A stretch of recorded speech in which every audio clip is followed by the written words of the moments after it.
एक आदमी है जो टॉयलेट में भी तुम्हें मार सकता है, उसने ये खुद कहा था लाइव टीवी पे मुस्कुराते हुए। वो आदमी आज दुनिया के सबसे खतरनाक लीडर्स में से एक है। न्यूक्लियर कोड्स उसकी उंगलियों पे हैं। जर्नलिस्ट जो उसके बारे में लिखते हैं मिस्टीरियसली मर जाते हैं। ऑपोजिशन लीडर्स जेल में सड़ते हैं। लेकिन ये कहानी उसकी पावर की नहीं है, ये कहानी है उस रात की जब वो बिल्कुल हेल्पलेस था, अकेला था, डर गया था, और जब उसने मदद के लिए फोन किया तो जवाब मिला मॉस्को इज साइलेंट। क्या उस रात कुछ टूट गया था उसके अंदर या कुछ जाग गया था? आज मैं आपको बताऊंगा वो टर्निंग पॉइंट जो एक बेनाम जासूस को डिक्टेटर बना गया। उस बेनाम जासूस का नाम था व्लादिमीर पुतिन। लेकिन वार्निंग है, ये हीरो की कहानी नहीं है, ये सर्वाइवल और रिवेंज की कहानी है। शुरू करते हैं वहां से जहां सब कुछ खत्म हो रहा था। 5 दिसंबर 1989, ड्रेसडन ईस्ट जर्मनी। रात का वक्त है। एक बिल्डिंग के अंदर एक केजीबी एजेंट अपने ऑफिस में बैठा है।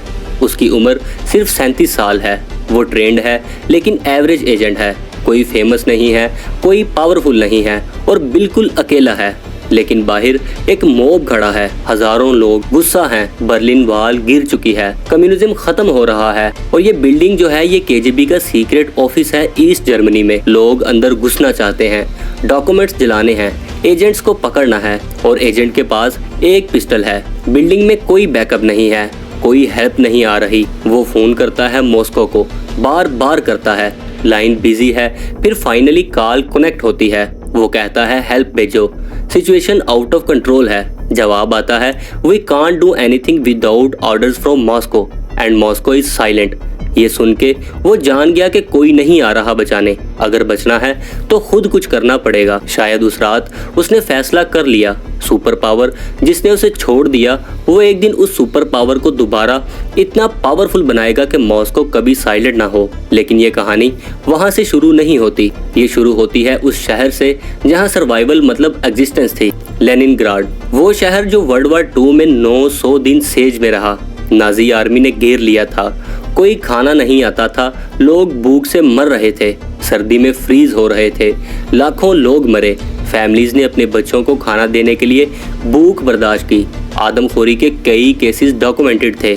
लोग इतने डेस्परेट थे। ये शहर था लेनिनग्राड जहां पुतिन 1952 में पैदा हुआ। जंग खत्म हुए अभी कुछ ही साल हुए थे, लेकिन शहर में अभी भी वो डार्कनेस थी, वो ट्रॉमा था। हर फैमिली की अपनी ट्रेजेडी थी। पुतिन की फैमिली कम्युनल अपार्टमेंट में रहती थी। मल्टीपल फैमिलीज एक ही किचन और एक ही बाथरूम शेयर करते थे। फादर फैक्ट्री वर्कर था, मदर भी मॉडेस्ट जॉब करती थी। पुतिन बचपन में वीक और स्किनी था। लेनिनग्राड की सड़कों पे एक ही रूल था, वीक लोग सरवाइव नहीं करते। तो पुतिन ने मार्शल आर्ट्स सीखनी शुरू की। सैम्बो, जूडो, फिजिकली स्ट्रॉन्ग बनना पड़ा सरवाइव करने के लिए। लेकिन फिजिकल स्ट्रेंथ ही काफी नहीं थी, असली पावर चाहिए थी, इंस्टीट्यूशनल पावर। और रशिया में पावर का सिर्फ एक सोर्स था उस वक्त, केजीबी। सोवियत यूनियन में केजीबी एजेंट होना एक स्टेटस था। ये सिर्फ नौकरी नहीं थी, ये आइडेंटिटी थी। तुम मुल्क के मुहाफिज हो, इनविजिबल हीरो हो, तुम्हारे पास पावर है जो किसी को पता नहीं। 9th ग्रेड में पुतिन ने डिसीजन ले लिया, उसको केजीबी एजेंट बनना है। वो केजीबी ऑफिस गया और सीधा पूछा मैं एजेंट कैसे बनूं? जवाब मिला पहले लॉ की डिग्री लो, फिर वेट करो। पुतिन ने एग्जैक्टली वही किया, लॉ की डिग्री ली, फिर इंतजार किया और एक दिन ख्वाब सच हुआ। केजीबी ने उसे हायर कर लिया। ये सिर्फ करियर नहीं था, ये आइडियोलॉजी थी। सोवियत यूनियन के लिए सर्विस, सुपर पावर के लिए सर्विस। पुतिन प्राउड था। 1985 में पहली पोस्टिंग आई, ड्रेसडन ईस्ट जर्मनी। बर्लिन जैसी ग्लैमरस सिटी नहीं थी, छोटा बोरिंग सिटी था। पुतिन का काम था वेस्ट जर्मन सिटीजन्स को मॉनिटर करना, फॉरेनर्स पर नजर रखना और इन्फॉर्मर्स हायर करना। बहुत बोरिंग जॉब थी, लेकिन पुतिन ने 5 साल की और इन 5 सालों में उसकी आंखें खुल गई। पहली बार उसने मगरिब को इतना करीब से देखा। बॉर्डर के उस तरफ वेस्ट जर्मनी में लोग कैसे रह रहे थे। उनके पास वो चीजें थी जो सोवियत सिटीजन इमेजिन भी नहीं कर सकते थे, कार्स, अप्लायंसेस, फ्रीडम।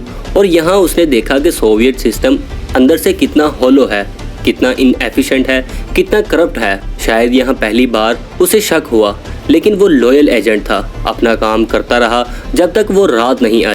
नवंबर 1989 बर्लिन वॉल गिर गई, कम्युनिज्म कोलैप्स होने लगी, ईस्ट जर्मनी में आज़ादी की लहर आई। लेकिन पुतिन के लिए ये डरावना ख्वाब था। 5 दिसंबर 1989 की रात हजारों लोग बिल्डिंग के बाहर हैं, अंदर घुसने की कोशिश कर रहे हैं। प्यूटन अकेला है, कोई बैकअप नहीं है। फोन करता है मॉस्को को मदद के लिए। जवाब आता है मॉस्को इज साइलेंट। ये सेंटेंस उसके दिल में चुभ गया। वो सुपर पावर जिस पे उसे फख्र था, जिसके लिए वो काम करता था, वो उसको हेल्पलेस छोड़ रही थी। प्यूटन ने अपनी हिम्मत जमा की, पिस्टल हाथ में लिया, बाहर निकला। अंदर कोई सोल्जर्स नहीं थे, लेकिन प्यूटन ने धमकी दी, अंदर सोल्जर्स हैं, ऑर्डर्स हैं फायर करने के, चुपचाप चले जाओ या मार दिए जाओगे। उसका कमांडिंग का अंदाज देख के, उसकी आवाज सुन के लोग डर गए, पीछे हट गए। प्यूटन की जान बच गई, लेकिन अंदर का प्यूटन उस दिन मर गया। जो प्राइड था सोवियत यूनियन पे, वो खत्म हो गया। उस रात ड्रेसडेन की सड़क पे पिस्टल लेकर खड़े उस एजेंट ने शायद फैसला ले लिया, रशिया को दोबारा इतना पावरफुल बनाऊंगा कि मॉस्को कभी साइलेंट ना हो।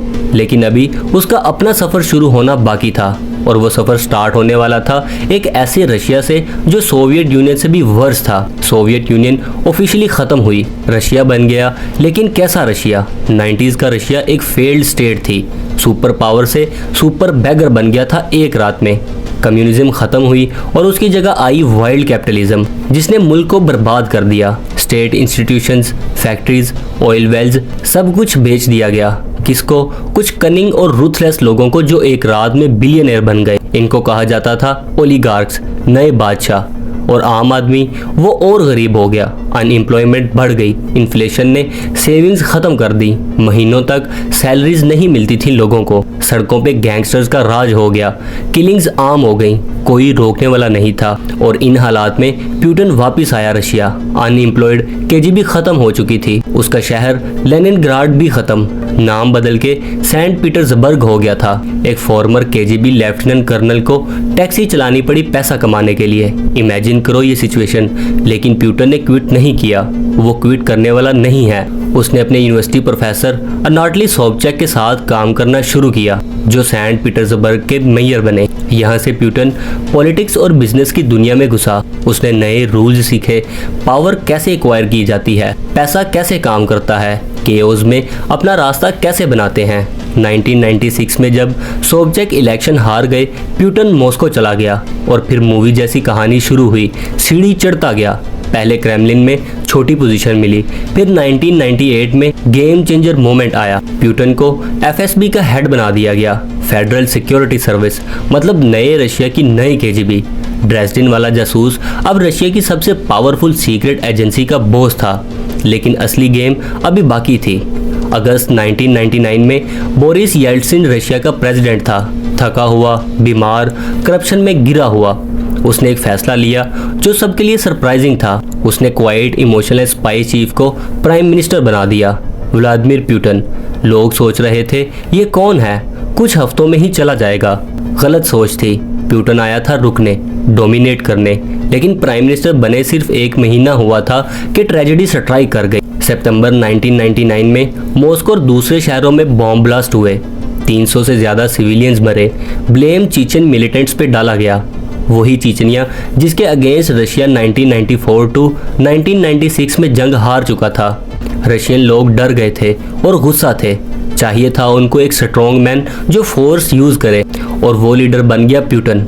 उसने डिक्लेयर किया डिसीजिव वार चीचनिया के अगेंस्ट। उसने कहा हम दहशतगर्दों को हर जगह से पकड़ेंगे, चाहे एयरपोर्ट पे हो, और अगर टॉयलेट में भी पकड़े गए तो वहां भी मार देंगे। ये लैंग्वेज थी जो लोग सुनना चाहते थे।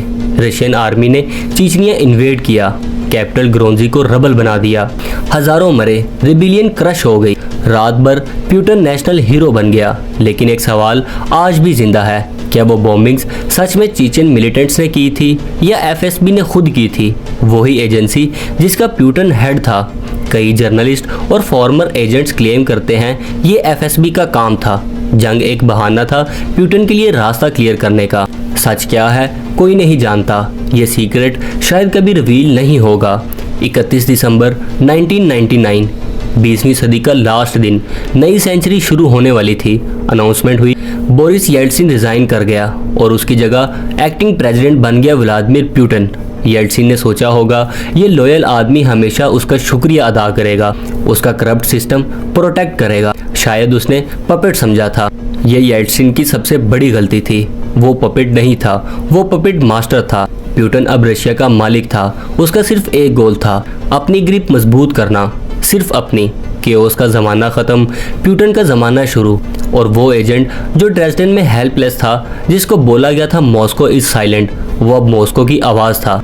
लेकिन ये कहानी यहाँ ख़त्म नहीं होती, क्योंकि प्यूटन ने रशिया को पावरफुल ज़रूर बनाया, लेकिन किस कीमत पे। जर्नलिस्ट मर गए, ऑपोजिशन लीडर्स जेल में डाले गए, डेमोक्रेसी ख़त्म हो गई, डर का सिस्टम बन गया।